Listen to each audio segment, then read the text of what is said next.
Greetings and welcome to Season 3, Episode 3 of the Why Do Boys Make podcast, the companion podcast to the Why Do Boys Play Games Fantasy Football League. Today we'll be recapping the happenings of Week 2 and 3 and looking into the future of Week 4. My name is Colin, and luckily I don't have to do that alone. Joining me right now, you know him as Boo Boo. It's Michael, the Body Snatcher Corbett. How are you doing, Mikey? Hi, Colin. Thank you so much for having me. I'm feeling refreshed, reborn, ready to record this podcast. Thanks so much for having me. Wow.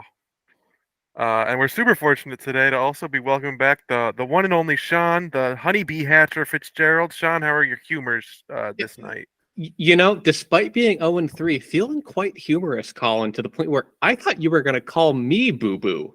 Excited to get into the nicknames of the league as we go forward here. Well, speaking of nicknames, last but not least, I'm so incredibly blessed to be able to introduce, for the first time ever on this podcast, you know him as Good, Dumbass, and most recently as Mr. Sleepy Guy. I call him the Iron Lady. It's Eric, the Margaret Thatcher Sinkowitz. Eric, on a scale of 1 to 10, how is your fantasy morale? Hello, everybody. It's great to be on here.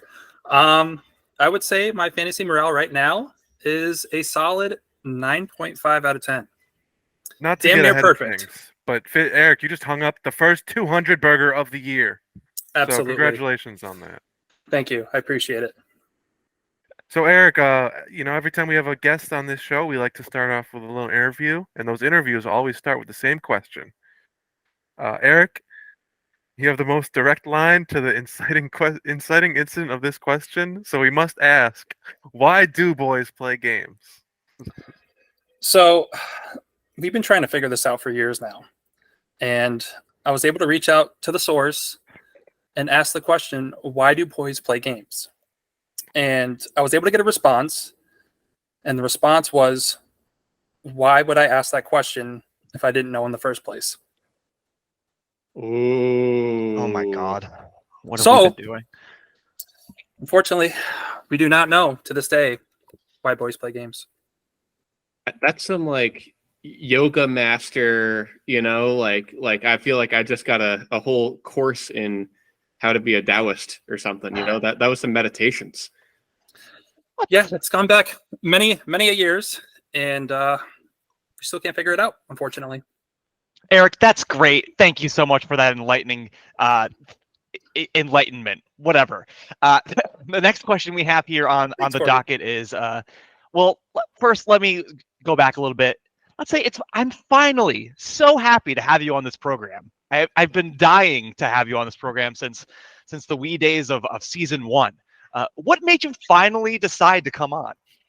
I've always wanted to come on here, and I am quite a shy guy, as I am more recently. So it's all nerves, and I was very, very scared. That's my only reason. I was afraid to come onto the podcast. I wanted to be a funny guy, and I wanted to, say cool things to everybody and make everyone laugh. But I ran into my good friend Fitzy at the Big E on Friday, and he approached me with the question, hey, do you want to be on the podcast this week? And I said, yes, I do. And now I'm here. Eric, love the turnaround, love the morale, love everything going on with you right now. You're obviously you're obviously a very talented fantasy football player per your Yahoo points total. And I'm always curious because we never really talk during or after the draft. You usually shit talk my team after the draft. What was your strategy going into this draft season? I don't think I've ever done that, but overall, my when I do the auction draft, I personally love the auction draft now. I think it's awesome. Usually I try to just go for that one big guy. You know what I mean? That bona fide stud, that dude that can just carry the team. This year, bit of a slow start, but he picked it up yesterday, Jamar Chase. Hopefully he can keep it up. And then looking at my draft here, I got Josh Jacobs last year. He had a great performance towards the end of the year, so I thought to grab him again. And then I just go for running backs that love to catch the ball.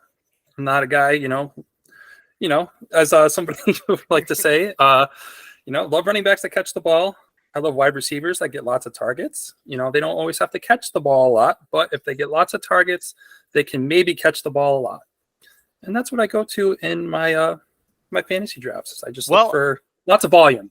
Yeah, I mean, let's look at your team. We've got Keenan Allen, who is a target hog. We've got DeAndre Swift, who used to love to catch the ball, who now apparently knows how to run the ball. And it all makes sense, except for Kyle Pitts, who does not get targets. Yeah, that was one of those. I kind of bit the bullet there, and I needed somebody, and I thought maybe, with the new quarterback, I thought maybe it'd be a good idea, but it definitely was not. And sometimes when you bite the bullet, it shatters your teeth, huh?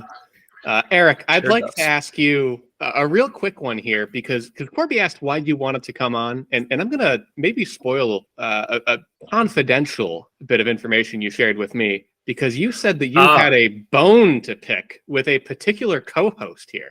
Yeah, that's something I guess that we can get into a little bit later into the podcast. Okay. We'll tease it. We'll tease it. I'll let you decide when, because another aspect of your talent here as a fantasy manager has been your team name. Now I'm going to run through a quick history because you started strong with Ford Escape for the first 10 weeks of history we have back in 2014. You then were Retard, Dolph Ziggler, and Phenom ZZR Sibs, leading right up to Jeff Baker Landscape. Now, the common thread with all of these, they are what I'm going to call traditional case. They all had uppercase to start each word. Now, in week 5 of the 2016 season, you found some magic by changing your name to Fantasy Football Rocks, all lowercase. Now, you switched back to that trad case the following season to start with, thank you, brother. But since then, you've had 17 team names over 89 weeks, and each and every one of them has been all lowercase with only the all uppercase of Liftoff last year as the exception. So I have to ask, talk to me a little bit about that aesthetic choice and the powers that it brings to your team. So what I like to do is on my iPhone, because I do everything on my phone, even though I own a computer, I love my phone.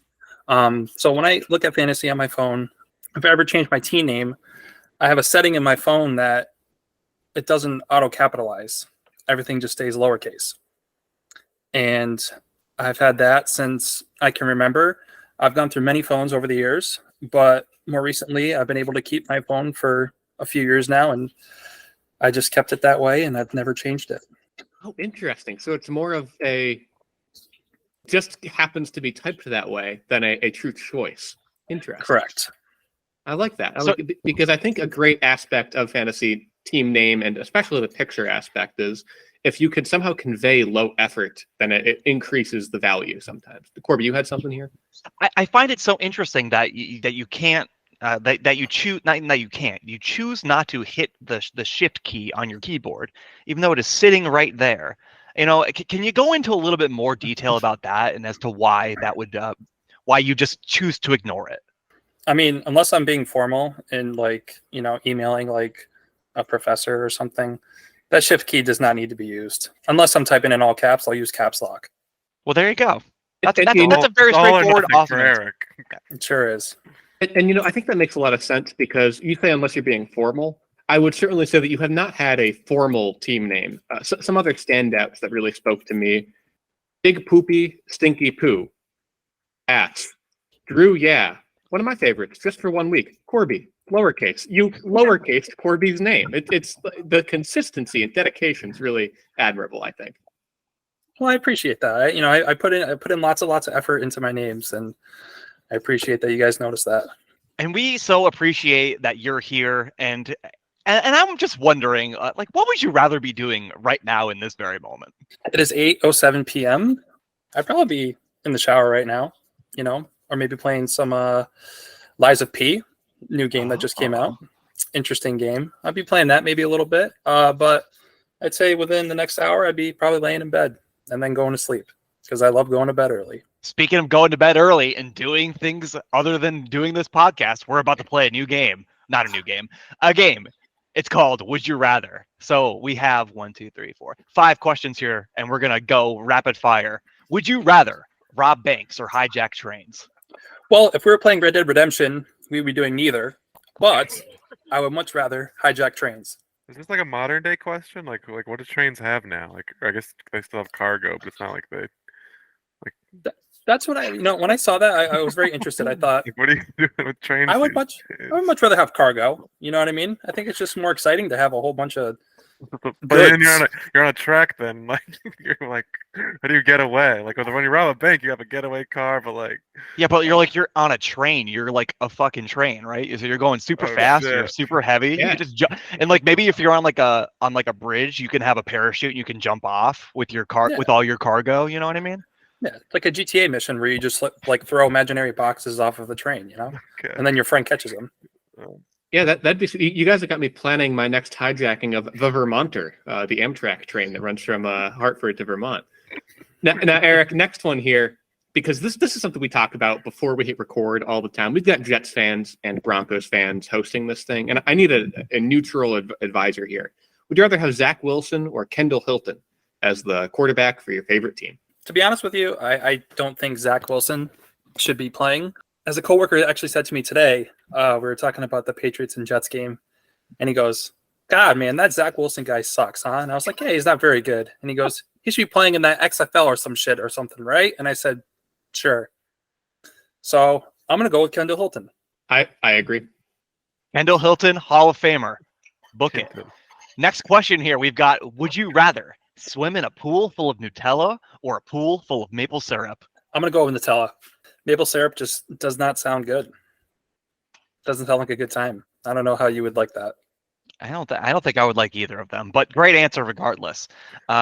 This next one has to do with personal hygiene, and it reminds me of my days back in high school. Would you rather always have BO and not know about it, or always smell BO on everyone else? I personally don't mind the smell too much of BO. I know there's some BO that is very extreme, and then there's some BO that you smell and you're like, you're a little stinky, but it's not too bad. You know what I mean? So if everyone was just a little stinky, then I could deal with that. Spoken like a true philosopher.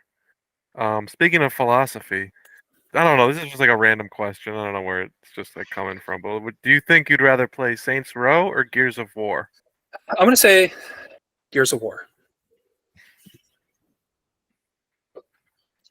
All right, so I'm back. We're back here with me and Fitzy. So you guys ready to cover the rest of this stuff? All right, I'm joking. Yeah, all right, good job with the interview, Eric. Thank you. So another thing we like guests to do is to give them things to rank. If there's one things we like on this show, it's rankings. We'd want you to power rank these 10 things we have here. The theme is sports. So here you'll see what we'll do. We'll add a graphic here. We'll go from 10 to 1, 10 sports. Eric, go ahead. Start us off with number 10. What do you got for a good sport or a bad sport since it's number 10? For number 10, I have field hockey because I've never watched it. I don't know if you guys have ever watched it. No, not happening. Number 9, golf. Golf, I've seen it a little bit. I like watching John Daly, when he hits the ball really far in like 1992 or whatever. It was pretty cool. Very interesting. So I'll make a note here that it appears that you do not like sports where something is hit with a stick, but we'll continue here. Number 8, I have. I know some people might disagree, but I have basketball. I've given basketball decent try. Throughout the years, I watch the playoffs. Here and there sometimes. Try to cheer for the Celtics. Because whatever. Personally, I'm a Spurs fan, but the Spurs aren't doing so hot these past couple of years. But yeah, just very, very boring. Boring sport. Lots of fouls, boring. Number 7, I have fantasy NASCAR. Now, this is something that may surprise people, but I have played fantasy NASCAR before. A few times, actually, back in the days when I was playing DraftKings of like 2017. And it's a good time, watching the race. And they go in circles and circles, and you bet to see who wins, and you win money, and it's a great time. Number 6, I have Texas Hold'em. Texas Hold'em, I like watching on ESPN. It's a great time.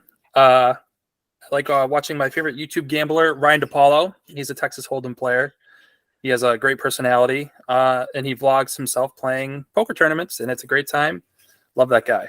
Who do you think would win in a poker fight, a head-to-head match? Was it Robert DePaula? Ryan DePaulo. Ryan DePaula or Chris Moneymaker? I'm putting my money on Chris Moneymaker. That man is a legend. it's like some people's like names, where there's like a statistical significance. But somebody who's got like a name that sounds like lawyer is going to become a lawyer. Chris Moneymaker was born to be a poker player. That's incredible. He sure was, and he was born a winner as well. Number 5, I have just NASCAR, not fantasy NASCAR, because growing up, I loved NASCAR. Was a big fan. I was a Mark Martin fan, John Andretti fan, Jeff Burton fan. Love NASCAR. NASCAR is a little bit different now. They got some rule changes and stuff like that. Not a big fan of, but still holds a place in my heart. Number 4, I have football. Football when I was younger was my favorite sport. I played football for a little bit. It was a great time. But as I got older, I think fantasy football kind of took over as what I really cared about when it came to football. Number 3, I have a newfound love, or recently a newfound love, and that is disc golf. Disc golf is a fun sport for people who aren't in shape that well. You can go out and have a good time, play competitive sport, and get some sun, have a good time with friends, and I love it. I watch the Pro League. It's just a great time. Number 2, I have fantasy football. Fantasy football I've been playing since, I believe, 2013 or 2012. I don't remember exactly what year, but it was, at least pushing 10 years now. The Why Do Boys Play Games League has been a near dear piece of my heart for a long time, and I am thankful to be a part of that league with all of you guys. And number 1, I have hockey, because I love the Bruins, and they're just a really sick team, and I love the Boston Bruins. What a twist, because it turns out you do like sports where they hit the things with the sticks. Yes. Thanks for ranking those things, Eric. Some real interesting twists and turns there. A game where you hold pieces of cardboard above basketball is an interesting choice, but that's fine with me. I'm referring to poker, any kind of poker. But that is it for our our guest intro. I hope you stick around and while we walk through these transactions. This is all the way from after week 1, so this is a while ago. We don't have to go through every single one. We'll flash it on the screen, but I did want to talk about a couple, or at least a few. We could talk about all of them if you guys want.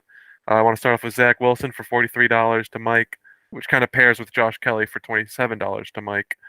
And we can kind of get into Mike's team a bit later when we look at matchups specifically this week. It's been a tough year for Mike so far, and I think this is I don't know if this is a symptom of his tough year, one of the causes, probably a little bit of both. He had to do this. His team's having a tough time.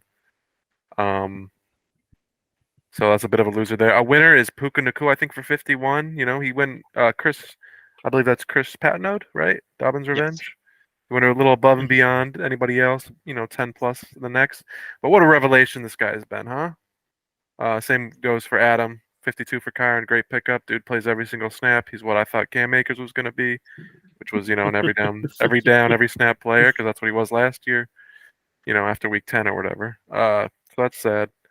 But, just I think a lot of this stuff reaffirms the whole spend early thing, because a lot of these guys could turn out to be league winners. Some of them kind of already are. Do you guys have any thoughts on any of the other ones or any of the ones that I mentioned?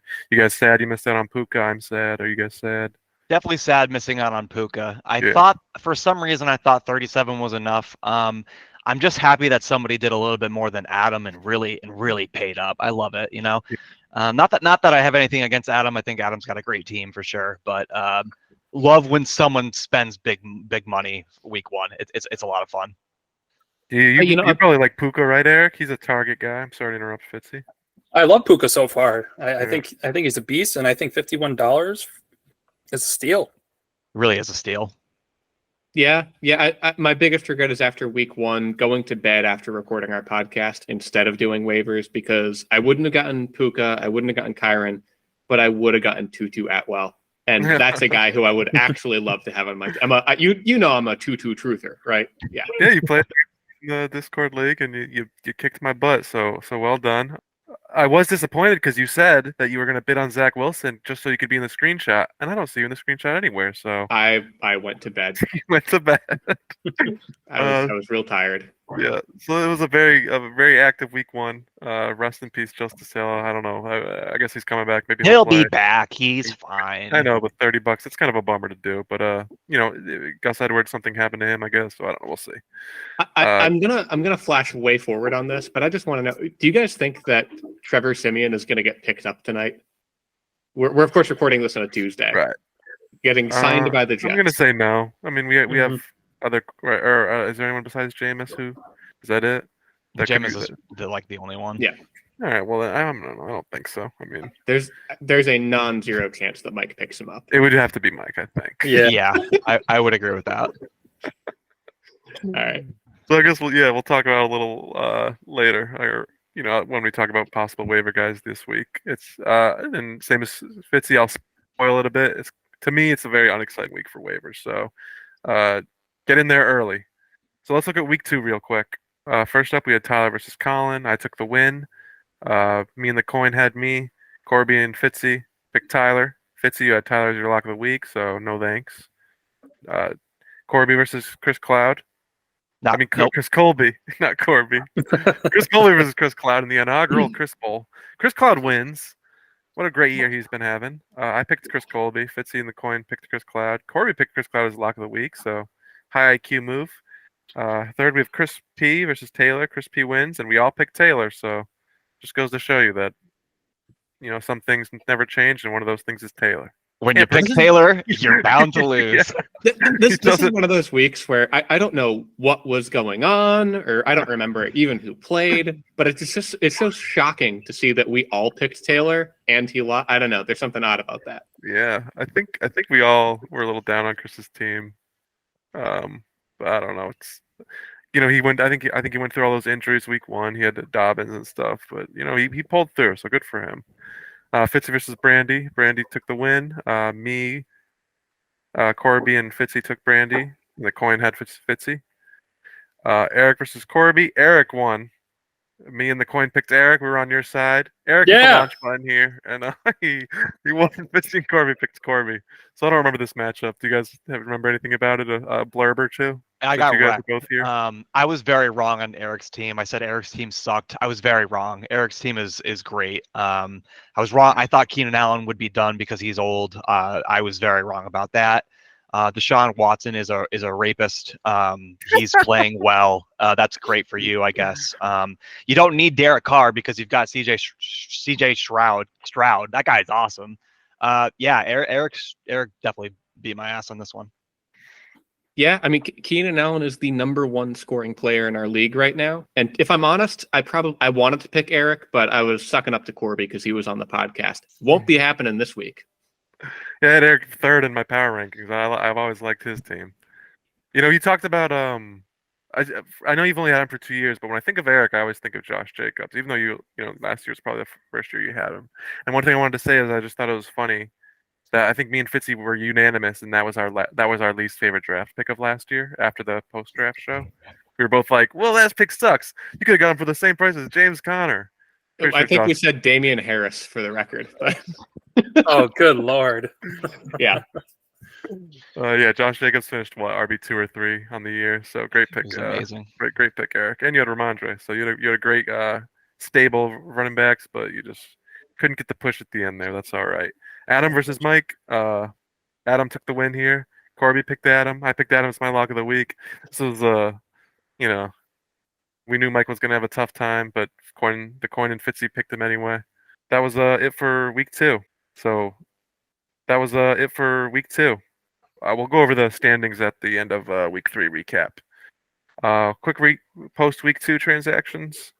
Nothing really too significant. I'd say the biggest one is Corby. You got Tank Dell. Good job, Corb. Yeah, shaping out to be an awesome. Just $12, awesome for a guy looks like you could probably start for the rest of the season. So that's awesome, but that's really great for you. Happy for you. Fitzy, how's Kendra doing? You just a nice stash, I guess. Half a stash, half like I thought I might play him last week before Kamara came back. We'll see what happens this week. Yeah, he's a fine hold. And Hunter Henry, who's probably like the RB or tight end 3 right now in the year or something, because that position is dog shit. Yeah.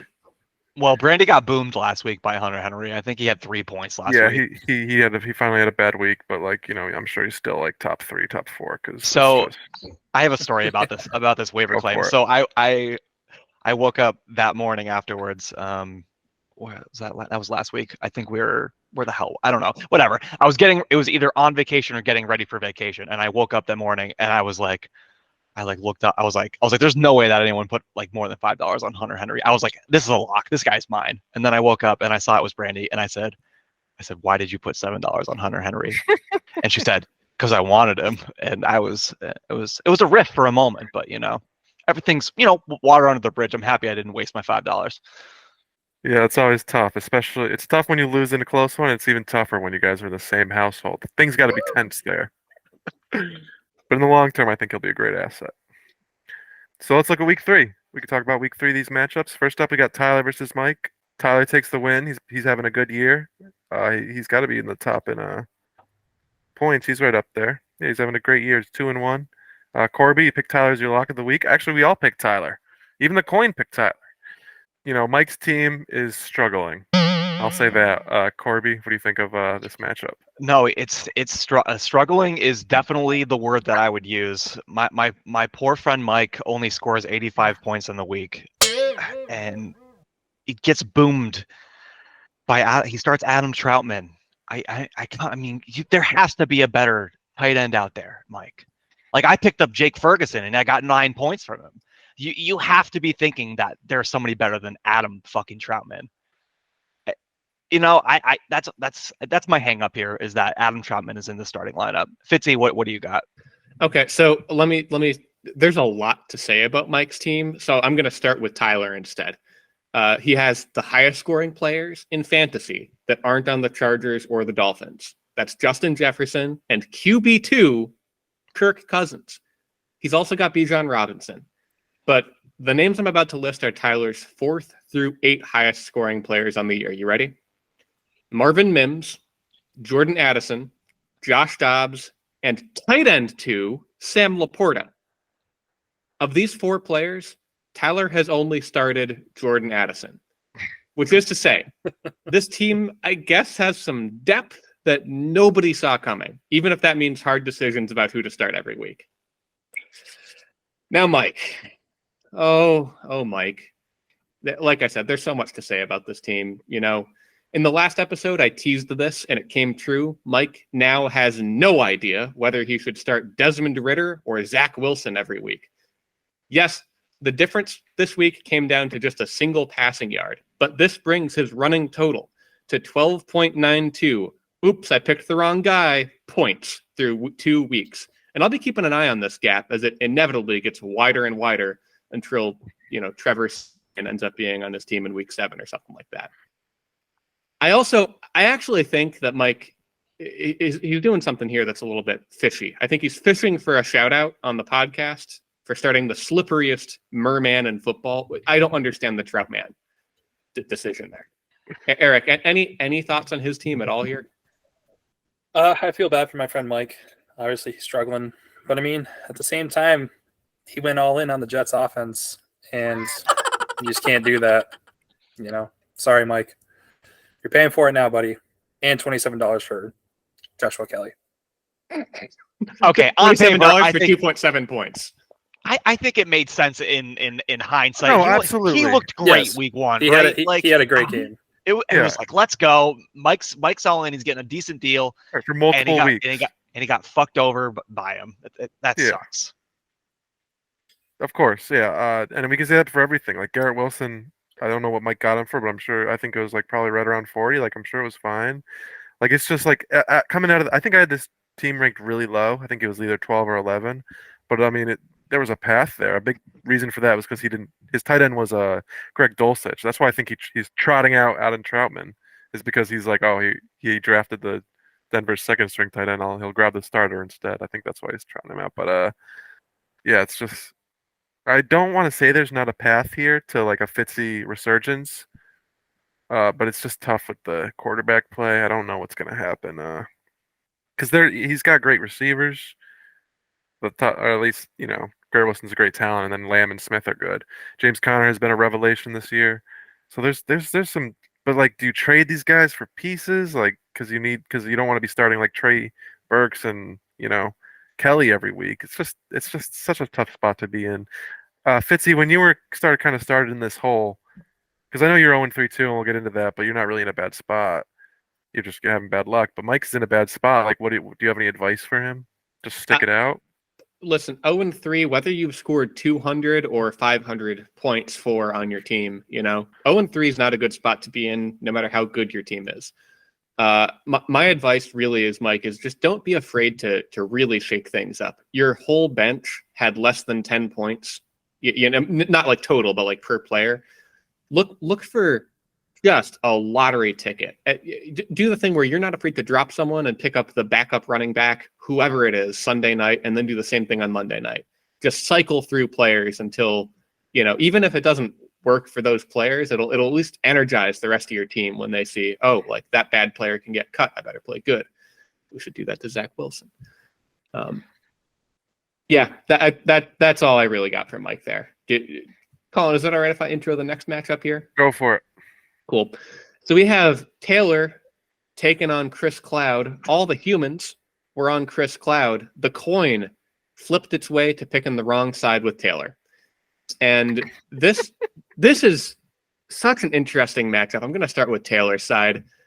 I don't want to use the term roster malpractice because I've been very busy. I didn't watch football, and I did this in another league where I didn't swap Christian Watson out of my lineup in time. But I feel like he probably had enough time to take Aaron Jones out of his lineup in week 3 because having 0 points nestled right underneath Tyreek Hill putting up 30, with Adam Thielen putting up 30 in the flex, and with Tua putting up 30 as well. Like, if 3 players are going to combine for over 90 points, you need to support them somehow, and somehow he's only got 141 to show for it. Daniel Jones really stunk it up. At least I can feel good about the fact that he's got Quentin Johnson on his bench. Alvin Kamara's coming back. So there are some positive things here. But, man, it's just the malpractice. On the other side, of course, don't want to take it all away from Chris Cloud. I've been saying it all year. He's ranked number 1. I think Chris is my favorite team in the league right now. He's just solid up and down. He's got the 2 receivers in the starting spot, Flowers and Pickens, that I probably should have picked. And then Mostert, of course, with 45. Corby, you got anything on this matchup? Yeah, I mean, Chris's team is just unstoppable right now. Like, he just looked like he scored 196, and I'm not taking away from Taylor here because if in a whole nother universe, I'm playing Taylor this week and I'm still losing, and we're calling Taylor's Aaron Jones play a swag strat. So Taylor, better days ahead for you for sure, my dude. And Chris, keep rocking. My God, your team. And when you're going to get Jonathan Taylor back, and hopefully he plays, and if he does play, then you're going to be starting so many running backs. It's going to be ridiculous. Yeah, I think I was honestly really low on Chris Cloud's team. It's clearly the best team in the league, I think. Quarterback play, I think will be a problem. I don't think Jordan Love's going to keep up this facade here. Even with Christian Watson coming back, I just don't really like Jordan Love. But the fact that he can put up a score like this with like Derrick Henry putting up 2 points, then you look at his bench, and most people would be starting DJ Moore. They'd be starting Isaiah Pacheco. And like you mentioned, he's still got Jonathan Taylor waiting in the wings. This team's insane. But you want to talk about roster malpractice. Why does he have 2 empty bench spots? And so does Taylor. He has 1 empty bench spot. Oh my! You know what? Because when they have 2, when there's a bench spot that's empty on both sides, they just remove it. I did not realize that there were 2 and 1 here because they just took it off the page. That's incredible. Let me get on my soapbox for a second here. I'm sorry. Did you go ahead? Did you want to? No. You're preaching to my choir. So bring it on, Colin. Adam alerted me to this. I'm going to give a shout out to Adam for alerting me to this epidemic that's infected our league and is spreading its tendrils and wrapping around every player, including one on this very podcast tonight. Chris Cloud has 2 empty roster spots. Chris Patnode, he has 4 guys out and he didn't use an IR spot. Could have just put 1 in an IR. Pick someone up. Taylor has an empty roster spot. Brandy had Saquon out. Didn't put him in the IR and an empty roster spot. So, like, technically 2 empty roster spots. Eric, you have an empty roster spot. Yes. What's going on, guys? Just pick anybody up. Just pick up the backup running back for the freaking I don't know who the Pittsburgh's no not Pittsburgh. I picked up Cincinnati. Ronnie Rivers yesterday. Yeah, Corby's out there picking up Ronnie Rivers. You can't go pick up Chase Brown or whatever their names Yeah, are. what is going on, Eric? What is it? Just to stop. I mean, like, my team is still doing okay. I don't need somebody I'm not going to start. Nelson Aguilar, effective and expanded role. You couldn't have Nelson Aguilar on your bench, you know? Absolutely not. Anybody is better than nobody. You might hit a lottery ticket. Will you? Probably not, but like you never know. Great team, Chris. Great week. You're dominating pretty much week in, week out. Taylor, this was tough for you. Your Dolphins were awesome, and so was Adam Thielen, I guess. But you know, I don't really have too much worries about Taylor's team. I like his team. Just check your lineup. Eric, you got you want some news and notes about this one? Yeah, Chris's team is amazing. Like you said, though, Jordan Love, don't know if he's going to keep on doing what he's doing.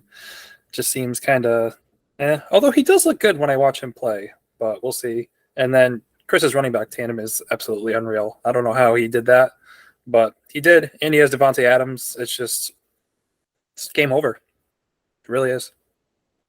Yeah, so we'll see. Oh, go ahead. No, I was just going to say, who had Raheem Mostert outscoring Derrick Henry by 43 points on their bingo card this week? Fuck, dude. Fuck. Next up, we have our very own Fitzy taking on 0-2 Chris Colby. He's itching for some wins. He's had solid weeks, but he just can't get a win, and he finally gets one this week with another solid week. 162 is a good score. Fitzy also had a good score. I'm pretty sure this is above league average, 147.66. Sadly, it wasn't enough to get it done. These two 0-2 teams came in, and one of them had to come out 0-3. If it happened to be you, Fitzy. Now you're 0-3 for the second time in 2 years. But like I mentioned earlier before, I don't think this is it's not a panic thing for you. I think you have a good team. I think I had you like maybe second in the power rankings. I still like your team. You outscored a lot of people this week. You just lucked out. That sucks. Listen, go ahead. To lose as the fifth highest scorer is not like a pity thing. You know, the fifth highest scorer is going to lose a good percent of the time. I'm not sad about it. Sorry, I cut you off. You want to finish up? Well, no, I had nothing to finish off, but I guess that's just coming from me after scoring 131, and I'm seeing these teams, and I'm like, wow, like I don't deserve this. But go ahead. Well, hey, you know, like you said, it's the battle of 0-2 teams, and I think both of these 0 teams were okay entering this. And if you were to tell me that Chris was going to have nobody on his team score 20 points, and I was going to have CMC and Herbert combined for 56, I'd be like, okay, I'm glad I picked myself. But the floor here found its bottom as my starting receivers combined to make me scream like Hitler. 999.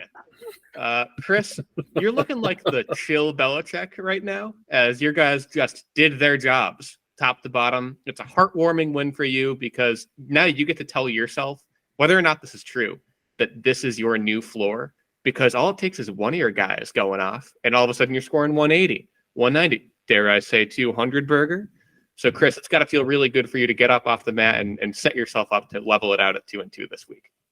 I think Chris is a total dark horse here. In love with his team. I think it's super solid. I think it was really smart to have really smart and lucky to have Jerome Ford. Now you've got a solid RB2 for probably the rest of the season, and your ceiling on your flexes is super high with Lockett and by God, it's Kendrick Bourne or whatever, you know. that guy has been known to go off, and Mac Daddy likes him. So I think it's a great team, Chris, and I think it was a great win. And Fitzy, I really hated your team after the draft, but I think you've probably outscored me every week so far. So if I had to guess, that's not true because we faced each other week 1 and you beat me. But anyway, that's a really close okay. one, Fair enough. Okay, fair enough.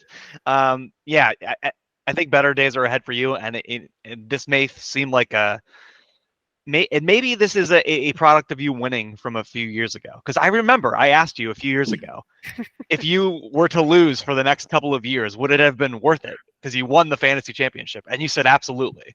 It was worth it. You know, Sir Seltzer is a team name that we will not soon forget. Sir Seltz, my only final note on this matchup is it's what I predicted week one. The downside of having a team with just the slightest amount of depth. Once again, I could have made one start-sit decision to take Jahan Watson out and put Cortland Sutton in, and I would have won the matchup. Yeah. So it's just one swap is all it takes. But that's going to be my curse this year. I'll go 0-8, and I'll have a theoretical like 7-1 under my belt. My fault. I don't think I've been going over the picks that everyone picked, but for the first one, Tyler versus Mike, we all picked Tyler. Corby picked him as his lock of the week. For the second one, Taylor versus Chris Cloud. We all picked Chris Cloud, except the coin picked Taylor, and Chris Cloud won. For this one, we just talked about Fitzy versus Chris Colby. We all picked Chris Colby, except Fitzy picked himself. Good for you. And for this one coming up, we got Adam versus Chris P. Adam with the win. Me and Corby picked Adam. Fitzy picked Chris P as his lock of the week. The coin Chris picked Chris P. So Adam had a great week here. Adam's team is always the predictable. He loves the studs and duds. So you've got what? If you count Kelsey, 19.9. I'll fudge him up a bit. I'll give him some points. A 0.1.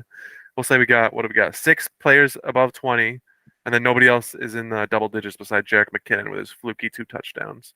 So that's a classic Adam box score right there. So good for him. Chris, just like Fitzy, get a solid week. It sucks. You were also really top heavy this week though. Chris's team is okay, 2-1. You're in a good spot. Don't worry about it. What do you guys think? Adam loses Mike Williams for the year. I think he's got a pretty good. He's got Jalen Waddle waiting in the bench. He'll be good. What do you guys think?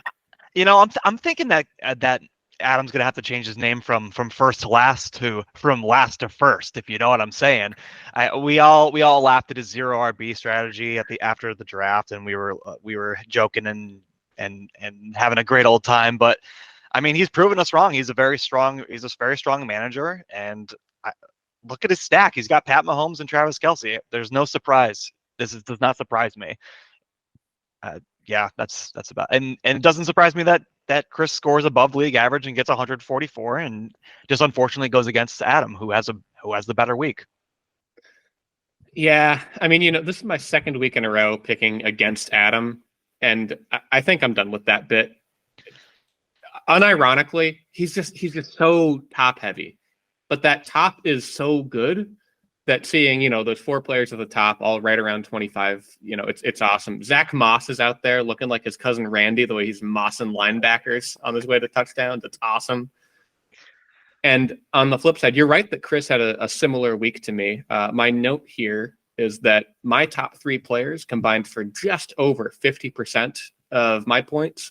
They combined for 54% of Chris's. So an even more top heavy, just blah, like the bad players just had no points this week for you, Chris. You got to figure. I was talking about Chris's floor. Hopefully you found your new floor for some of these guys. Bounce back. Yeah, I'm going to go ahead and toot my own horn a little bit. Josh Reynolds, I know he only scored 0 this week, but he was my stud before the draft. He didn't fit on my team just because I went for higher upside guys. But he had a great start of the year. So even though he scored 0 for you, Adam, here, I like the pickup. I like the start. It made sense with Amon-Ra hurt. He didn't get it done. That's okay. Fitzy, I don't know if he did a lock of the week the first week, but you're now 0-2 on your locks of the week. So get a new lock. Your lock is busted. Eric, you any thoughts on these performers, these beautiful boys? Adam, just doing Adam things. Unfortunately, we all saw it coming. He gets the win, but on the other hand, I do like Chris's team. He had a lot of people out that week. I think he can turn it around, and I think he'll have better weeks ahead. Speaking of better weeks ahead, we got a great matchup right here. It was Brandy versus Eric. And Eric, he did it. He hit the launch button as he scores 204. We'll say 205 points just about. Wow, what a best performance of the year so far.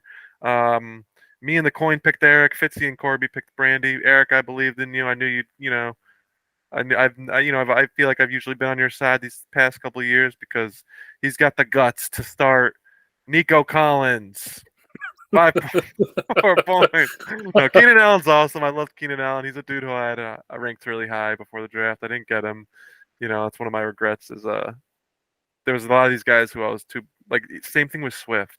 Like I had him ranked high, but I was just too much of a baby with all the risks and like the variables to take him.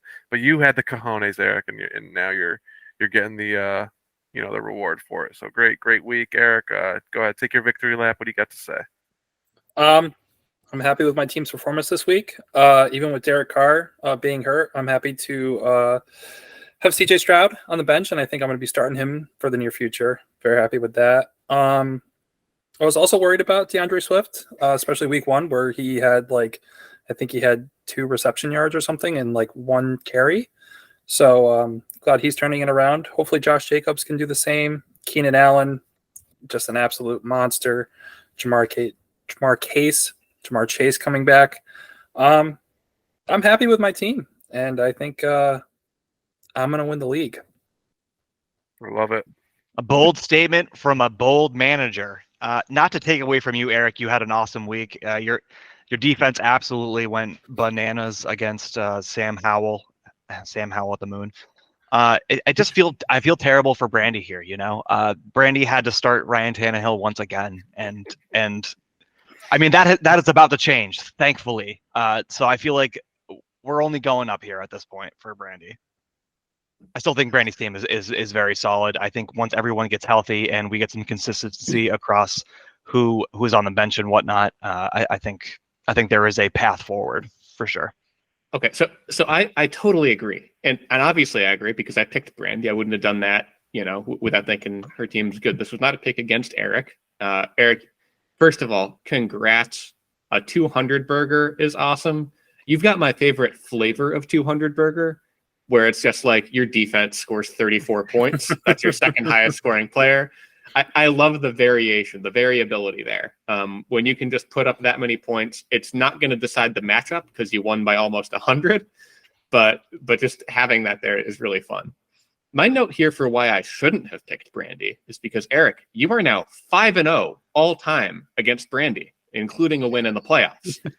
If I had done my research, I would have seen that you are Brandy's kryptonite. Against everybody else in the league, she averages 138 points per week. This is just an average. That's factoring in all the bye weeks. I think that's pretty solid. She's more than 20 points worse against Eric. She averages 117. It's uncanny. I should have seen this coming. Eric, congratulations. But, you've got another free spot on your schedule when you face Brandy again later this year. Thank you. And I got a free bench spot too that I'm not using. Sorry. No, go for it. Sorry.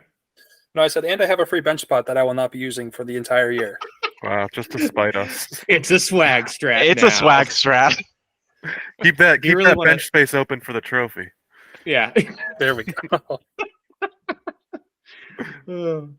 So let me intro this next matchup because it's the Battle of Titans, the 2 co-hosts that are actually good at fantasy football. Corby taking on Colin. Colin locks himself in and gets the win as, what's this? Everybody picked Colin. Corby, talk to me first about why you didn't pick yourself. Okay, so I went into the week very negative just due to the amount of injuries that were piling up this week. I can sit here and cry about my team. I can say things like, "Oh, boo-hoo, I lost Nick Chubb. Oh, what am I gonna do?" Or I could go, "Where? T. Higgins keeps giving me the Michael Scott vasectomy treatment. Snip, snap, snip, snap, snip, snap. Where? I'm a baby." But I'm not gonna do that. You see, the past 3 weeks, they've been my floor. No, not my floor. They've been my basement. My ascension is coming. I remember Peaky Blinders from last season, and I have actually watched the first episode of that show. So I know what I'm talking about. Not only that, I had a vision this weekend. A vision during the Denver Broncos game. Not only did I see their season just go away, an angel touched me. The archangel, Devon Achan, has blessed me with the ascension and is going to grab me and bring me to the top of the fantasy rankings. Needless to say, I feel pretty okay about my A chances. But in reality, though, last night I was watching the game. It was literally the last play that meant anything in the game, and I watched Tutu Atwell catch the easiest touchdown and go over the limit, and I was like, I can finally go to bed. And I was texting Colin during it too. I thought it was pretty funny, and it just made so much sense. Yeah, after the first Monday night game ended, Eagles and Philly, where Baker and Chris Godwin did very bad. I was sure I was going to lose. I texted Corby. I was like, oh, well, like, good game. Like, I don't really deserve to win. I don't know what I said. Because I remember the thing that really knocked it out of me is when Chris Godwin got tackled at the 1, and then Mike Evans got a 1-yard touchdown on the very next play, and I was like, fuck this. But then instead of, they went for 2, and it was to Chris Godwin, so they both got like 2 points, I think, right? So that was a big upper for me that put the wind back in my sails, and I was like, Tuk can do this. I've never been a T. Higgins guy. He sucks. I can do this. And then again, the game goes on, and Tutu Atwell's getting his targets, but he's like not getting a lot of catches, and I was, it was over. And that was the last drive of the game, like Corby said, the last meaningful drive. And Puka Nacua got that 37-yard almost touchdown. Gets tackled at like the 1. I'm like, they're just going to run it with Kyron, and they did. It was at the 3, and then Kyron got a 2-yard gain. And I was like, they're just going to run it again, or a QB sneak or something, anything but Tutu. It was a 2-2 touchdown, incredible. I don't deserve this win with 131. Got to be one of the worst 3-0 teams of all time. I mean, I say that, but I mean, a lot of my low score is my own fault due to dumb. I should have played the matchups more. I shouldn't be playing Sam Howell against Buffalo. I'd say, Kenny Pickett putting up 18 against the crappy Raiders defense. Craig Reynolds was, I mean, I guess that's a hindsight thing, but I should have just played like someone who I knew was going to get touches, even if Matt Breida only got like 8 touches or something. I don't know. It's a tough gambit. Running backs are tough now. But suffice it to say, even though I only got 131, I'm still hype about my team. I'm going to keep picking my team. Cup is coming back soon. So being 3-0 with Cup and IR is a very euphoric feeling. All right. Fitzy, what do you think? Or try to give your spiel. No, I gave my intro, but yeah, I mean, I wanted you guys to cover the interesting stuff. The only other interesting thing to me here was I really wish that Sam Howell had 17 rush yards instead of 18, because it would have put him right at 0. Like having 0.1 is like, oh man, he must have gotten hurt, right? Nope. He just hurt Colin's soul. Throwing 29 times, he ran it once for 18 yards, and he still finds a way to just put up a 10th of a single point. He had 4 picks, and he was sacked 9 times. That's incredible. Wow. I mean, they were 2-0. He was good to start this year. So and then he played a real defense. Yeah. And I mean, speaking of good to start the year, Corby, what has happened to Calvin Ridley since the first half of week 1, man? Like, I was triggered watching that, like, on an airplane. I was watching that game. The good news is that the Jaguars are going to London this week, and the Jaguars always win in London. So lock it in. Calvin Ridley is back, and he's going off this week. All right, I'm locking it in. Tank Dale going off for 25.5. Just like Achane on your bench is it's a good, even when you lose, like, you got to find the silver linings. And that was a great pickup. That was a great hold on Achane. I bet a lot of people were dropping him and not holding him. So, that's a guy people would blow their fab on. You got him on your team. Same thing with Dell. $12, a great deal. So that does it for our week 3 recap. Let's look at the standings to see how everyone did. Corby went 8-4 these past 2 weeks cumulatively. He's now 12-6 on the year. He's 1-0 on his locks of the week. I think I'm 2-0 on my locks of the week. I thought I was 2-0. You know what? I summed that up. I didn't see your lock for last week. I very well could have missed it. So if you hit your week 3, then lock it in. No, Corby picked. Oh no! I picked Chris Cloud week 2 for lock of the week, and I picked Tyler for week 3 lock of the week. All right, that makes Corby 2-0. So let's lock it in. Corby 2-0, lock of the week. Colin, I went 2-0, or 10-2 this cumulatively, including a 6-0 in week 3. I'm now 13-5 on the year, 2-0 on my locks of the week. Fitzy 5-7, a little tough, but you're the comeback king after last year. 8-10 on the year, 0-2 on your locks of the week. So that's tough. And the coin goes 8-4. What a mighty piece of nickel or whatever that coin is. Is it the Sons of Aaron coin? It's plastic, Sons I of Aaron, guess. good for one drink. Yeah. All right, 11-7 on the year, so good for that coin. And so let's talk about week 3 transactions real quick. Obviously, this is Tuesday, so we don't have the waivers. We can talk about, I don't know, like Josh Palmer or something for a second, or Jameis. But the big thing to talk about is the first trade of the year. We popped the cherry. This was today. Adam said in the chat, "Hey, Brock Purdy is up for anyone who wants him. I got Kyler waiting in my IR. I don't need a third quarterback. I got one." Brandy said, "Bet." Sent him Ramondre Stevenson, Eric's darling from last year. So, Eric, I want to get your take on this trade. I think it's a great trade for both parties. I think Brandy losing Ramondre, it hurts. He was a target machine last year. He had a lot of carries. But Brock Purdy is a very big upgrade from Ryan Tannehill. And I think she made the right choice. I was just going to say, you look at the expected points gained here. And for me, losing Ramondre, you'll sub him out. You might lose like 7 or 8 points on the running back spot.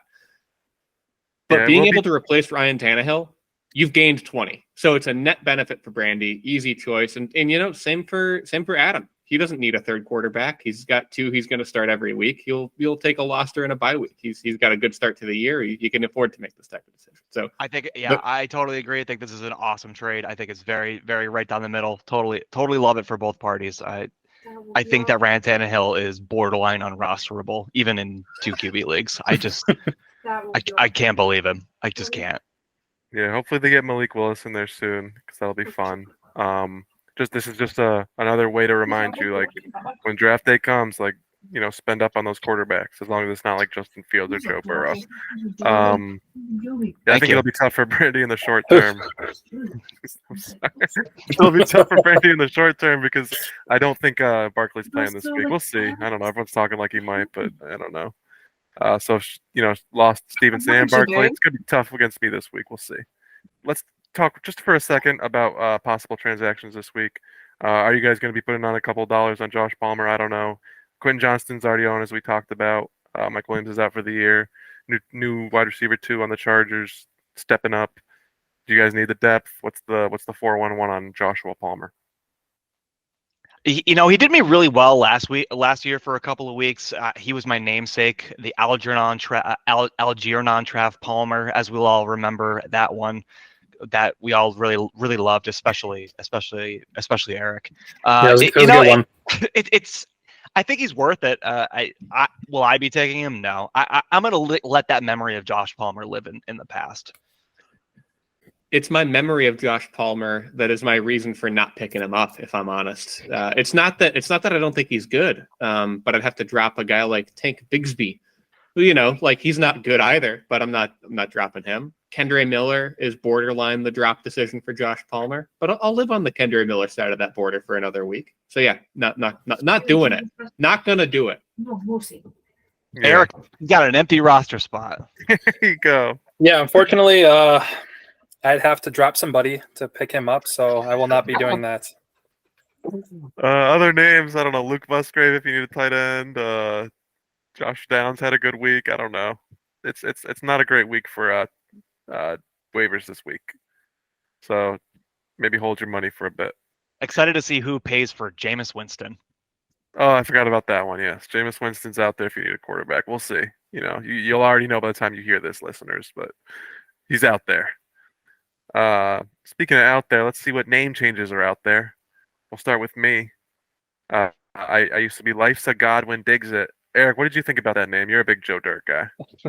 So I watched the last podcast, and did you get it before you watched the last podcast or no? No. All right. And then I also saw the picture, and I did not recognize it at all. I mean, the mullet was there. You got the mullet, Right, so yeah. but Well, it was good. all right. Well, like a 7.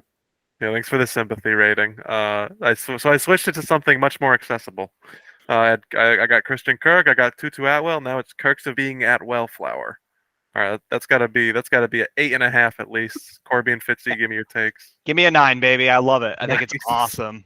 I was gonna give it a 10 until you ranked yourself 8.5. It's not very humble. So I'm giving it a 9. You're downgraded to a 9. I do love it. I really love it. I'll give it a 10. I think Oh, it's thank awesome. you, Eric. I'll say real quick, as I like to say things. I texted Adam because he has Kirk Cousins. This is in 2 tight end. His Kirk Cousins, Zay Flowers, and Darren Waller. So I said he's got to be Kirk's of being a Waller Flowers because he's perfect. He's got Yeah. Christian, but he didn't want to do it. He wants tea and cookies or whatever. Next up, we got Mike. He was Achilles. He switched it to Private Pile of Full Metal Jacket fame with a crazy looking face there. That guy who shoots the guys. So Mike, he's not going Joker mode. He's going Pile mode. What do you guys think? He's going murder suey mode, which is even scarier than Joker mode. I love it because I love to follow the storyline. This story continues on Twitter. So every once in a while, when something bad happens in the NFL, Mike will just tweet this photo of Private Pile. So follow along to Mike. I think it's fucking hilarious. I'll give it a 9.5. So Villains Wiki describes Private Gomer Pyle as a large, obese, and slightly dim-witted man. So I don't know exactly what Mike's going with here. I wouldn't exactly say he's large, obese, but slightly dim-witted could be a way of describing how this team was put together. And I say that with a lot of love, Mike, because last year, man, it was your year. It was great, but it's just not going so great for you this year. I thank you more than anything for just being in 12th place so that I'm not, because you're the only person I'm allowed to make fun of right now. So I apologize if it's really getting channeled to you, but yeah, sorry, Mike. Mike, I'll give it a 9. Love you. Oh yeah, sorry. Definitely it's a 10. I'll give it a 12. I give it a 12 for your place. I was just gonna say I've never been a fan of punching down. I think the people you should be making fun of are the ones above you. You got to punch up. Mike's got enough flack, but it is tough just because he was kind of on the bubble. He almost didn't come back last year, and then he had this awesome resurgent year. Yeah. And he's back, and then this happens. That's tough. Go ahead. At least he doesn't have Saquon this year. Next team name change was Chris P, who I swear I thought he was going to be Hot Grinch all year, but he changes to Dobbins Revenge. Colin, I feel like you've always been a Dobbins team name guy, so tell me about your thoughts first. Well, it's just one of those great potential pun ones. This isn't a pun, obviously, so whatever. But I just love how I feel like this year, really specifically, I feel like everyone's getting in on the name changes, so I love that. But as far as name changes go, I mean, it's acceptable. I don't, it's cool. I think it's cool too. I'm gonna give it a 6. I'm looking at Chris's roster right now. Do you guys know he's rostering Jarrett Stidham? Yeah, I saw that. I just saw that, yeah. See, that's a guy, you can pick him up, and we won't make fun of you for having an empty bench spot. Corby, does he have an empty bench spot by chance? Yes. Does he? He does. He's He one of the does. ones. That's why I What brought it up. the fuck? That's why I brought it up. He's one of the one Adam texted me about. Yeah. Okay. Anyway, sorry, Chris. Yeah, I think it's a totally acceptable name. I did like Hot Grinch more, but this is like a 6 or a 7 for sure. Yeah, I'm going to agree. I like the fact that we've got activity. So just on the fact that there's activity, it's got to be over a 5. The only way you can have a bad team name is keeping it all year. So 6, above average 6. I'll give it a 6 as well. Great job. Then the next team name change, I'll give a little backstory on this one. It was time for me to move on from being Jeff Probst. So before the podcast today, I was coming up with sad team names, as I like to do sometimes. I don't like to go simple like Eric. So I was looking at my team and I was thinking, this team is cooked. At the end of the world. I thought about going the Adam route and saying Khalil myself. The last two, there was the only one with 2 player names, the Mac and the Mire, for what I'm rolling around in, the Muck and the Mire. And the one that I really almost did before choosing team floor was Coming London Corn. That would have been fun. But I think team floor describes the idea of my team a little bit better. It's a bunch of The floors. picture made me laugh out loud. I looked at it and I was just like, is that just a floor? And it's literally just a floor. Yeah, I think it's awesome. Unlike your team, I think it's a great name. So I think because your team is so up and down, I'm gonna give it a 7. I think we've got room for improvement for sure. Give me an 8. Great job. Nice and simple, straight to the point. I love it. I know you do. I should have done all lowercase. You should have 8.5. Speaking of nice and simple, let's check out someone who's got name change hysteria. Chris Colby. He goes from Hurts Moore losing to Adam to Hurts Moore scoring 308 points, alluding to the fact that he was 0-2 despite being like second or third in the league in points scored. And after he's 1-2 now, he got his win, so he's happy. Now he's born to make a comeback. So I like the pun here. That's cool. But I don't think 0-2. Like if I'm 0-2, I don't. That's not a place where I don't think that's a comeback really. You know, like that's not a hole really, in my opinion. Speaking of someone who's, I've been 0-2. I was 0-2 somewhere else this year, and I'm not. You shouldn't even be slightly worried. You can make playoffs. We've had plenty of teams make playoffs with like a losing record or right on the bubble.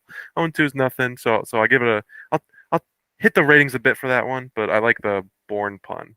I'll say especially because his team is scoring. So Yeah. Is he really making a comeback? I think he's doing well, even being 0-2 or 1-2 now.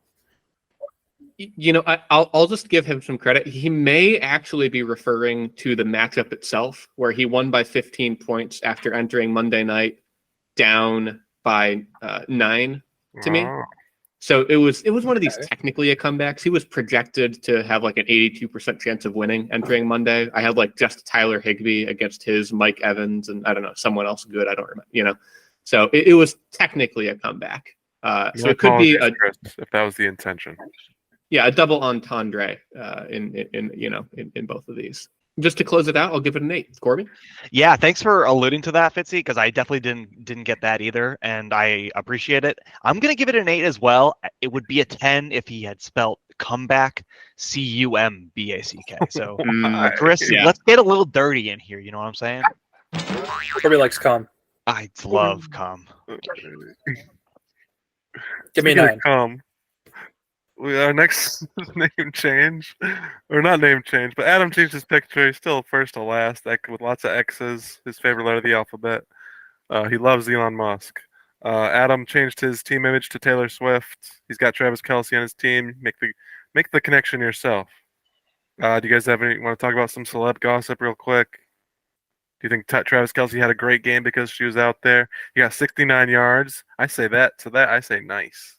Nice. Nice. Next up is Chris. He little daddy farts with the scary picture. Chris, I'm just gonna say, like, why are you messing up your mojo? Your team has been dominant. I guess, and he's changed it to that mouth punch most hurt, huh? I don't. Is it? If it's a reference, I don't get it. My apologies. You guys go ahead, educate me. Or is it just about the most hurt pun? Let me do a quick Google search. No, so Corby, we had the same thought. I pointed to you to go first because I did a quick Google search. The top result is Quora. Which is worst, a punch to the nose or a punch to the mouth? I love the obscure reference. So the fact that this is so obscure means I don't think he's referencing a Quora post from 2022. I think that this is just a mustard pun. And if that's the case, like you said, it's so obscure, it's original, and just for the fact that I can look at the stats. I don't know the last time Chris made multiple team name changes in the same year. I'm giving it at least a 7.5 for just the activity. I'm giving it an 8 because I think this is the first pun name that I've seen Chris make in forever.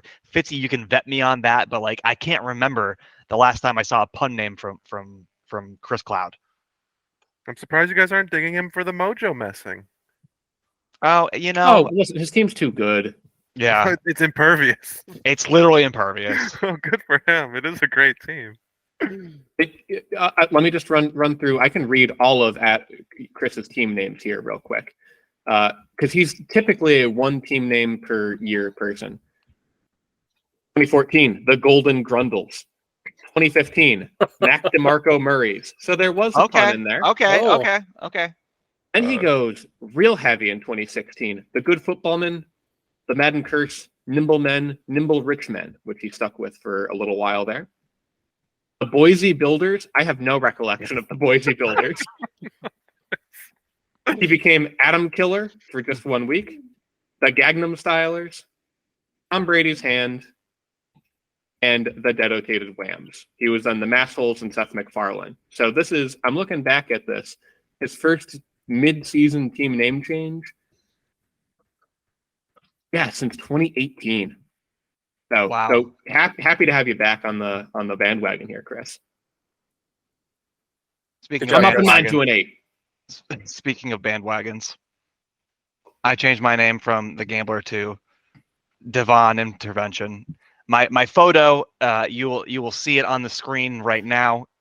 It is a picture of me being ascended to heaven in the beautiful white arms of Devon Achan. Yeah, this just came to me in a fever dream. Like I said, I was touched by an angel, and my angel has come for me. I just want to say I like the name Devon Intervention because it sounds like the way that the guy says it in Dead Alive when he's like, Fitzy, you know this. He says, "Time for some Devon Inter." No, that doesn't sound like it really. He says it, he's like an Australian or New Zealand accent. It's fun for Devon Intervention. Devon Yeah. Intervention. So that's why I like it. I feel like if you say it, it sounds like that. You're right. I swept by it too quickly before, Corby. I'm giving it a 10. It's only one player name, but you're sticking to a story. I like when a theme or a storyline gets made. So thanks for that. One more quick shout out. The picture was made by Brandy. Thank you, Brandy. It's really good. The master. Great It job. makes too much sense. Anyways, let's get to a brand new segment. We like to call this segment Corby's Crazy Comment on the Yahoo Player Message Board of the Week, where we break down a comment Corby thought was funny on the Yahoo Player Message Boards. This one comes in from John. John, on the subject of Zach Wilson, says, "Kids gonna be folding sweatpants at an Abercrombie and Fitch by week 5." What does everyone think of this comment? I mean, apparently it's got 7 likes. Is So one of those you? Did you thumbs that up? I did not thumbs it up. I've got a theory here that this is actually Eric's burner account because it's John with a lowercase j, and the whole thing's lowercase. He must be on an iPhone. Yeah, he's on an iPhone. I will say, First of all, I love the idea of the segment. I think it's such a great idea. Nobody comes to the Yahoo message boards like I do. It's so fun. And it's some of them are just so stupid. So it's I love this segment, and this is a great comment. Very funny, John. Zach Wilson's pretty aesthetically pleasing, so he'd make a great Abercrombie and Fitch worker, and he's also bad at football, so it makes sense. Thanks, John, and be on the lookout next time on Corby's Crazy Comment from the Yahoo Player Message Board of the Week. All right, now let's go move on to the Week 4 matchups, where I've got to play Brandy's new and improved team. Out goes Ramondre, in comes Mr. Purdy, and things are looking pretty good for Brandy if Saquon plays. If not, it's going to be tough sledding. All that being said, I'm going to pick myself. I think a lot of her heavy hitters, Brian Robinson, who, believe it or not, is a heavy hitter this year. He's playing Philadelphia. That's going to be tough. So I'm gonna go ahead and take myself. The one fear, obviously, Josh Allen playing Miami. If it's a shootout, he's going to put up 50 on me. That'll be tough. But don't worry, I got Baker. He's out there. He needs his comeback game. And if he does bad, I have the New Orleans defense against him. So there's no way I can lose. Is what I'm saying. For me. And I'll just give one more quick, a couple compliments here before I pick against Brandy, because they've got Chris Olave, who hasn't scored a touchdown yet, but is still putting points up every week. So he's finding, his floor is super high. We love Chris Olave. The problem for me here is that I don't think Saquon Barkley is going to play this week. And just because of that, I scroll down to see who else is on their roster. And I'm sure that there's going to be a transaction made, because Corby, you said it's going to hurt in the short term trading away Ramondre. Right now, the choice is between Sean Tucker must die and Tyjae Spears. So for that reason, and that reason alone, Colin, you're going to get to 4-0, I believe. It's my good friend Colin versus my Purdy wife Brandy in the battle for Chicopee. Colin simply cannot keep getting away with these wins, and one of these weeks, Brandy is finna break out, as the children say. So, who will it be? I'm going to take Colin here with the assumption of no Saquon. It is a little unsafe to assume on my part though, because David Montgomery, he's got a Thursday game. He didn't play this past week, and he even said after his injury that it'd be a couple weeks. So I'm scared of that because I don't have. Who am I starting in that place? It's either Breeder or P. Or am I going to start Cam Akers? All right, I'll start Cam Akers this week. I will. If Montgomery doesn't play, I'm starting Cam Akers. So we'll see how that goes. Eric, who do you think is going to win? Looking at this matchup right now, I'm gonna take Brandy. I think Brandy's gonna. It's gonna be a very close game, but Brandy's gonna get the dub. Just when I thought we buried the hatchet. I did say Gears of War. Everybody, please welcome back the coin. Okay. And the coin is with Eric taking Brandy. Yeah. Great job, Coin. Next up, we got a battle of the 2-1 teams. We got Tyler versus Chris P. Tyler has been having a great year. That's why he's 4th. And Chris is 6th, despite them both being 2-1. For that reason alone, pretty much, and also just because I like his team a lot, I'm picking Tyler. I think Brees Hall is going to have a bounce-back week. He's got the swag strat of starting Marvin Mims. If you're starting any other Bronco besides like Cortland Sutton, to me that's a swag strat. So I'm picking Tyler. Oh, and he's got the tight end flex, the 2 tight end flex. My favorite swag strat. This is a team of swag strats. Don't even get me started on starting Gabe Davis. Go, Tyler. What do you guys think? Speaking of the 2 tight end sets, it's the Porta Potty versus Waller Mart in a matchup of 2 great friends. It's Brees. Hallelujah. Will you please get a touchdown versus Pocahontas himself, Puka Nakua, who will win in this battle of wits? My bet's on Tyler. Honestly, Puka's going to be around for a long time. And there's going to be a lot of great team names made with Mr. Nakua. Like even the last name's got a lot of potential.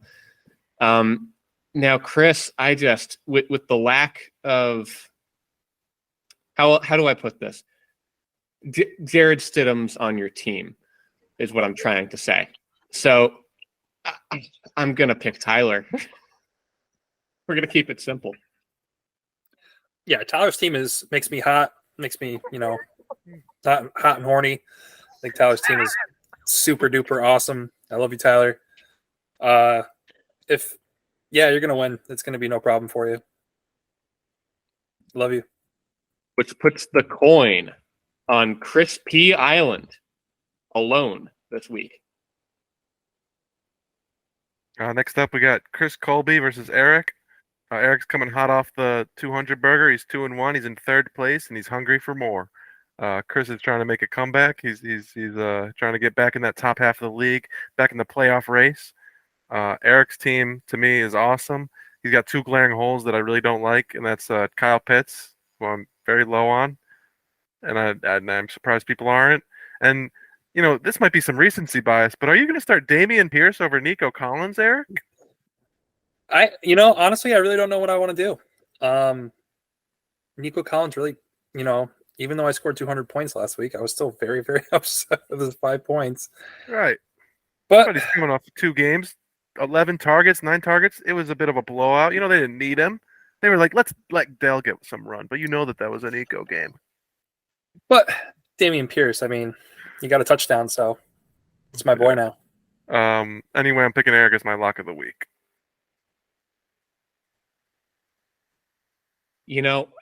I think this is a folly matchup to be making your lock of the week because either way this one goes, it's going to be, I think, the matchup of the week. I think it's close on both sides. On the one hand, Eric, Keenan Allen's like under-projected at under 19 points, right? And same with DeAndre Swift. This guy has been torching. He only got like 14 last week, but he was unstoppable. He got 16 rushes for 130 yards. They didn't need him. He was going to start getting targets. I love these guys. I love the whole team. I'm going to actually switch it around. Colin, you said you had 2 glaring holes. I agree on Kyle Pitts being one of them. But for me, the other one is just the empty spot on the bench. So, Eric, I just have to ask, in all honesty, do you plan on picking anybody up to fill, even a totem player, like the Jarrett Stidhams of the world? We're going into week 4, and I still haven't done it, so it's working out for me so far. Might as well keep it going. That is his totem. This is the empty spot. Okay. You know what? You know what? I can be sold, and here's part of why. Because right now, Chris is putting Jared Goff in over Justin Fields. Justin Fields has been bad, but he's facing Denver. If he does not start Justin Fields against Denver, he should drop him. I mean, really, Eric, give me Eric. It's the battle of the Skater Boys, where we will not see you later, boy. Both of these teams are how I say good enough for her. This is sure to be a barn burner with touchdowns flying off the shelves like Avril Lavigne records and an FYE in Canada. Eric, I'm not betting against you anymore. Let's go, Eric. And I'm going to lead it off for the next one. It's Fitzy versus Chris Cloud. It's the battle of Adam's team namesake. From first, Chris Cloud, to last, Fitzy. I mean, you should be last, but whatever. It's all right. Team floor versus team top of the leaderboard. Like Denzel Washington. I feel like I'm having deja vu watching Fitzy's season unfold. Give me Chris, king of the clouds, and a shellacking of Sean. You know what, Corby? I'll go next because right now, again, short and sweet. Chris has 2 empty bench spots, and I'm projected to win by 10. But I don't trust Drake London to get 2 targets, and I don't get to count the points on my full bench. So give me Chris, lock of the week. Wow. Lock of the week. You know, I'm really torn here because Fitzy, like he's got the highest projection of the entire week right now. And you know I love projections. And Chris has been dominating, but 135, that's lower than mine right now. But I can't vote against. I just can't go against the 3-0, the dominance. I can't go against it. Derrick Henry hopefully will have a bounce back game. I think he's just solid all around. I would probably switch some of these starts. I don't really want to start Rachaad White against New Orleans. I know you love your running backs, but I think DJ Moore, like Fitzy just said about Denver. I think right now you want to start some receivers against Denver. So I hopefully Chris switches that a bit. If not, then I'll ride and die with him. I'll pick Chris. Yeah, I'm gonna go with Chris too. His team is just too stacked. It's tough. For the record, this is the 3rd matchup in a row where the coin is on Coin Island because the coin was the only one to believe in Chris Colby, and the coin is the only one to believe in me. Contrarian. I love it. Got to zig when they zag. And speaking of the zag master, we got Adam himself. Starting 2 guys he picked off of the waiver wire as running back 1 and 2. He's going up against Taylor this week. Taylor, whose team I actually like to start the year, and I still like it. He's got the Dolphins stack. He's got Amon-Ra. Hopefully Aaron Jones coming back. And Adam Thielen's on fire. All that being said, I'm going to take Adam. I think I made a lot of fun of him in all the drafts besides 2 tight end because he just wasn't taking running backs. I can admit when I'm wrong. I mean, he scooped these guys off for nothing, or $50 for Kyron Williams. But Zach Moss has been crazy, huh? And then he got him for nothing. So, fix your flexes a bit. I don't really like Robert Woods, and I don't know about Josh Reynolds, but you got a new piece in Ramondre. It's a new toy to play with, and then I'm just going to keep collecting toys. Like always, he's going to be in the front running for the whole season. I'm scared to pick Taylor, and I'm scared to pick against Taylor. I'm just going to pick Adam. I'm kind of with you here. So I said I was done with the bit, but then I look at Adam's team, and I look at that flex, and I'm like, ooh, do I have to pick Adam? And then I look at Taylor's flex, and he's starting Marquez Valdez-Scantling. That's a Scantling-clad flex player. My goodness. Honestly, it's just a tough week with Tua and Tyreek going up against Buffalo. They've probably not going to combine for 60 again this week. And basically for that reason alone, I'm taking Adam here. This was in contention for lock of the week. I'm going to keep preaching to the choir here, right? It's the stack of all stacks versus the stack of all stacks. It's T. Hill and T. Tunga versus Patty and Kelsey. It's Florida versus Missouri. I, for one, am afraid to bet against Florida men, but I will for this week. Give me Adam with Kelsey scoring at least 50 points against the New York Jets. Yeah, give me Adam too. It's Adam. He's going to win. He always does. And I'm sorry, Taylor. There's no island here because the coin is making it a full round of Adam. Bartender, give me another. It is easy to see, though. I mean, if he, it's tough. It's always tough when we do it before waivers. But if he gets Josh Palmer, he slides in Kamara over Edwards, and maybe, I'm not really a Kincaid guy. He picks up Musgrave or something like this. We wouldn't be so biased with this projection, and I think Taylor could. It could be an easy Taylor. A classic Taylor we're about to get. Someone should have to introduce their own matchup. So let me just intro here. The Mike Bowl of the season, where Corby takes on my good friend, Private Pile. Right now, I'm looking at the projections here, and I think the coin is only looking at the projection where Mike is currently a 99% favorite, according to Yahoo. And even that, I think, is funny. They think there is a 1% chance that Devon A-Chain is going to outscore all of Mike's players. That might be too low of a projection. Mike, right now, Desmond Ridder, I think, is the wrong choice. Do you have I'm not going to say guts, but do you have the foresight to start Zach Wilson in his 7.5 projected points? Holy fuck. Do you believe in that projection? For once, I believe that Zach Wilson is going to outproduce his projections. So as long as he's on your bench, I've got to go with divine intervention here. Give me Corby. Yeah, Fitzy, you took the words right out of my mouth. It's the battle for Mike supremacy. One of these Michael motorcycles is about to get an oil change. Will it be Mike C or will it be Mike B? Let's let Zach Wilson or Desmond Ridder decide. It will be me, and I'm putting it in as my lock of the week. This is another one there, I'd love to see, post-transaction, because I love that one. I love the Zach Wilson projection, but the Adam Chapman 1.9 for a starting tight end, that's just jarring to see. There is no way Mike is starting Adam Chapman this week. There's no way. It's 2 weeks in a row. Is he this week or this year's Austin Hooper? 3 times the charm, huh? He's going to hear this, and he's going to start him. Just despite us. I know, Mike. He had a good week 1. He did. He scored like 8 points, so,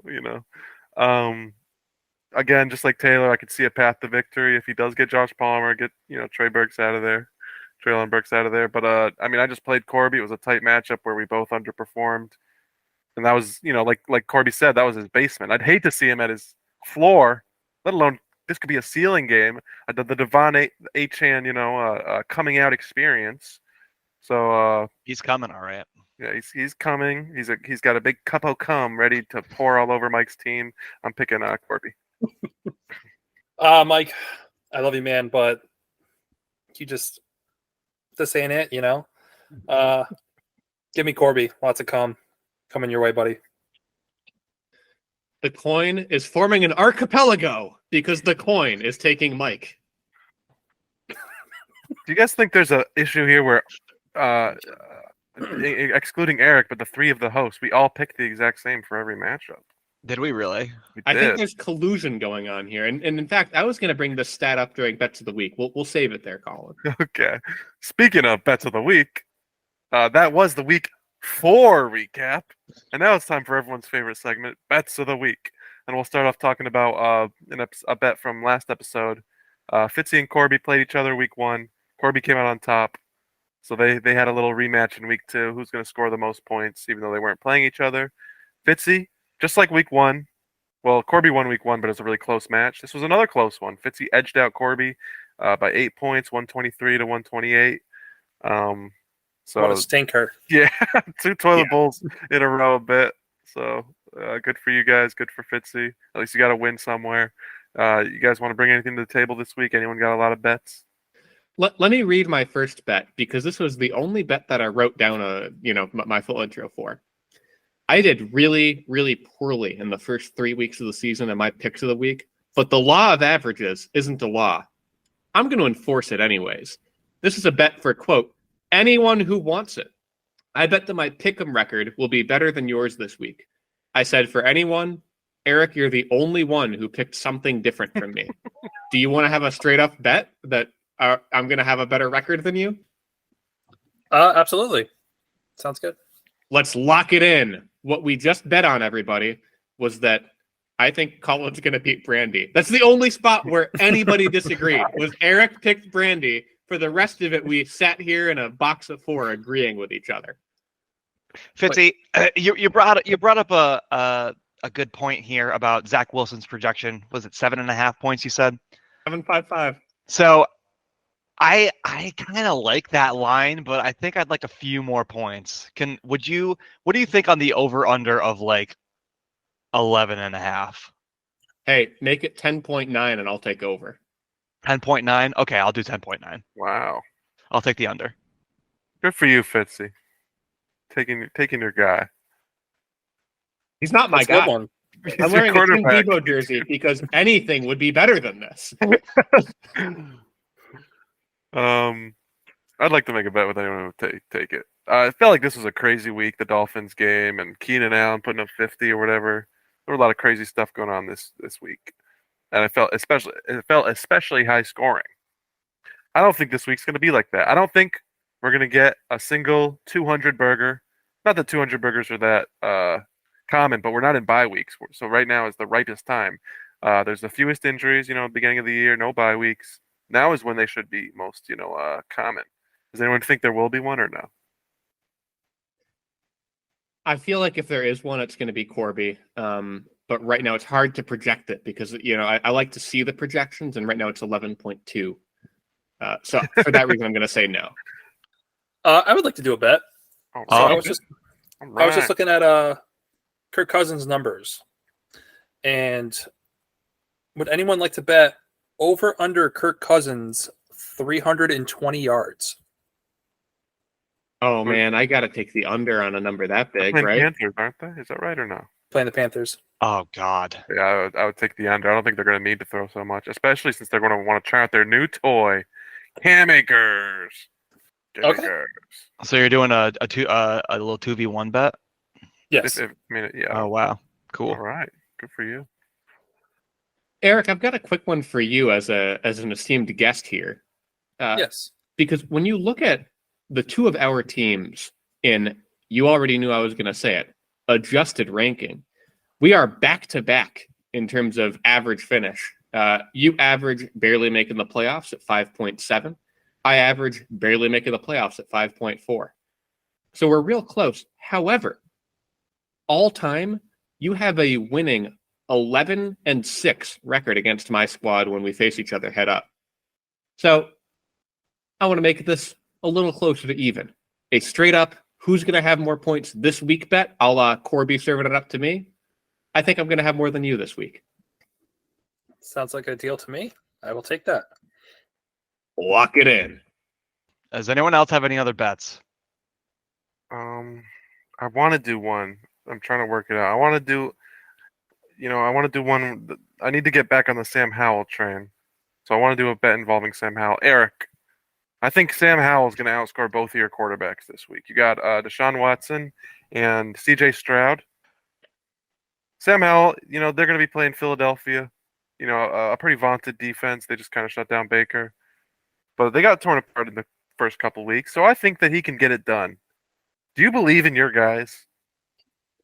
Deshaun Watson, and who else are you starting? C.J. Stroud. I believe in CJ Stroud. I am on the CJ train, baby. I tell you what, I should have started him this whole time. And I'm very disappointed in Derek Carr because for some reason I thought I should draft him and just you need a quarterback in a 2-quarterback league, you need that guy. And I was like, give me Derek Carr for $15, and look what happened. Yeah. Have you ever owned Derek Carr before? I have. I was gonna say, if No. you hadn't, then I wouldn't blame you for drafting him. No. Yeah. Oh, As much as I love Derek I thought you were Carr, gonna talk. I refuse to own him in fantasy. That's part of why I like him, is because he doesn't get to disappoint me personally. Oh, I've owned it before and I liked it, but last year was. I don't know if it was. Last year was bad, but he's one of those solid. He would get like 18, about 16 to 18 a week or something, which is, I guess, if you really want it. I guess that's not too good, huh? So my vendetta against Derek Carr is that I lost a championship game in the 2 tight end league on kneel downs. That's so tragic. Yeah, it's fun. All right, so Sam Howell, I'll write that up. Sam Howell versus C.J. Stroud and Deshaun Watson. Yeah. Looks like Watson's going to beat his way to victory in this one, huh? Well, he didn't really beat anybody though. Oh. He's going to coerce his way to victory in this one. God. Do you guys have any more bets? No, sir. All right. Well, that does it for this segment of Bets of the Week, which means that does it for this session of Why Do Boys Make Podcast. I want to thank everyone for listening. I want to thank Eric for being willing to come on the show after all these years. We've been hooting and hollering. I've been saying all this time, I've been saying, where is Eric? Get him on here. You know, he's one of our most loyal listeners. He doesn't like to comment. Will you be commenting more, Eric? We need your voice. We want to hear it. Woof. All right, thank you. Eric, before we go, we always let guests Oh yeah.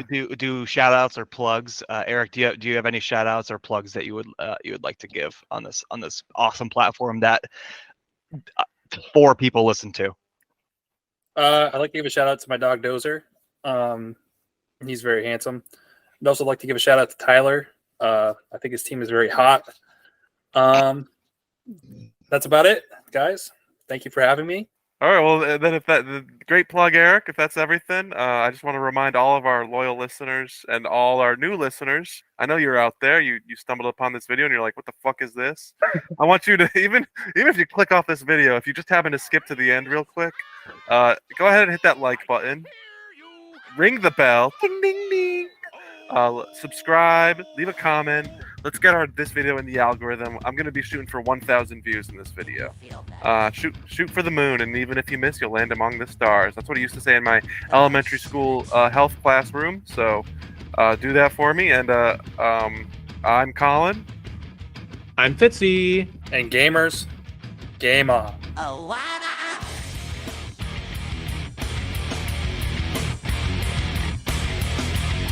And I am absolutely vindicated by the performance of Kyron Williams, confirming all of my preconceived notions.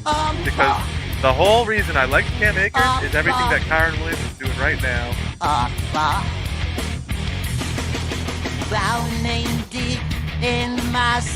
Kyron Williams got 55 out of 55 snaps on Monday night. He is what Cam Akers should have been. He's what I thought Cam Akers was going to be. I did not draft Cam Akers as running back. I drafted the RB1 for the Rams to get all the work. That's Kyron Williams who's wearing a different jersey, so I was right. Looking at me, looking at my overmake that show. When suddenly it changes, violently it changes. You say, here's what I want, here's what I want to give up. And then you make it's just like a high buy. Here. Talk to me. You don't have to act to talk to me. Send me a counter. Get up, come on, get down with the sickness. Get up, come on, get down with the sickness. Get up, come on, get down with the sickness. And I'm not afraid to lose. There's too many people afraid to lose out there. Alright? I don't want to talk about this episode. The fact that we're week 3 and we just got our first trade to me is deplorable. We're entering week 4. We got our first trade. That's disgusting to me. It's gross. Everyone should be checking their transactions every day for pending transactions to see if you've been sent a trade. Singing inside him, the sickness is rising. Don't try to deny what you feel. Will you give it to me? Put the camera on me for a second, okay? I want to stare into the camera, okay? Check your trades every day because I'm probably in there, alright? This league, other leagues, any league you're in with me with, I'm sending trades constantly, and I cancel them with ours sometimes. So you better check, because you'll probably get a good deal out of me before I realize it's a dumb deal, and I'm just itching for a trade, alright? Out of the world, it's a scary place. Now that you've woken up again, the enemy. Alright. Colin, it's 10 p.m. Can we go to bed now, please?